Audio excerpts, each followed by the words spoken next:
ulimwengu. Bwana Yesu asifiwe. Jesus alijitoa kuwa sacrifice.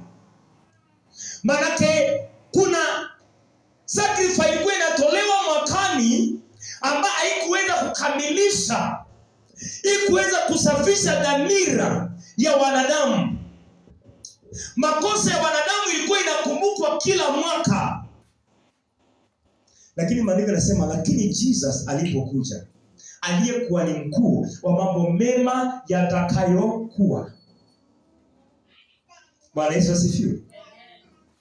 Tafsiri inasema wala si kwa damu ya mbuzi na ndama, bali kwa damu yake mwenyewe aliingia mara moja tu katika patakatifu, akisha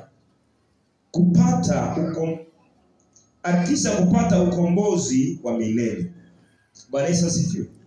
Kwani mkuu katika agano la kale alikuwa anaingia patakatifu kwa watakatifu na damu ya mwanakondoo. Na ule kuhani mkuu kwa agano la kale wakati alikuwa anaingia patakatifu kwa watakatifu, akiwa ana dhambi atakufia kule. Ikiwa dhambi zake zijasafishwa kwa hiyo damu ya mwanakondoo, angekufia kule. Lakini kwani mkuu ilikuwa ni lazima aingie patakatifu watakatifu na damu, si damu yake bali ni damu ya mwanakondoo. Lakini maandiko yanasema Yesu Kristo aliingia patakatifu watakatifu kwa damu yake mwenyewe. Bwana Yesu asifiwe. Kwa damu ya Yesu Kristo. Ile sacrifice za mbuzi na kondoo asingeweza kusafisha dhamiri za wanadamu. Ile dhabihu ilikuwa inatolewa in the old covenant, ilikuwa inaweza safisha mwili. Bwana Yesu asifiwe.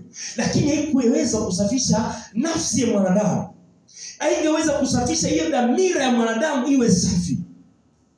Lakini maandiko yanazungumzia wakati Yesu Kristo alikuja, aliingia patakatifu pa watakatifu kwa damu yake mwenyewe. Mpaka wakati fulani Yesu Kristo anatangaza mauti yake. Anasema ni lazima mwana wa Adamu ateswe, adhiakiwe, afe na siku ya tatu afufuke. Lakini wanafunzi wake wakasema haitakuwa hivyo. Lakini Yesu alikuwa anasema na nikuja kuyatenda haya. Bwana Yesu asifiwe. So Biblia inasema aondoa la kwanza, anaimarisha la pili. So Jesus aliingia patakatifu pa watakatifu kwa damu yake mwenyewe.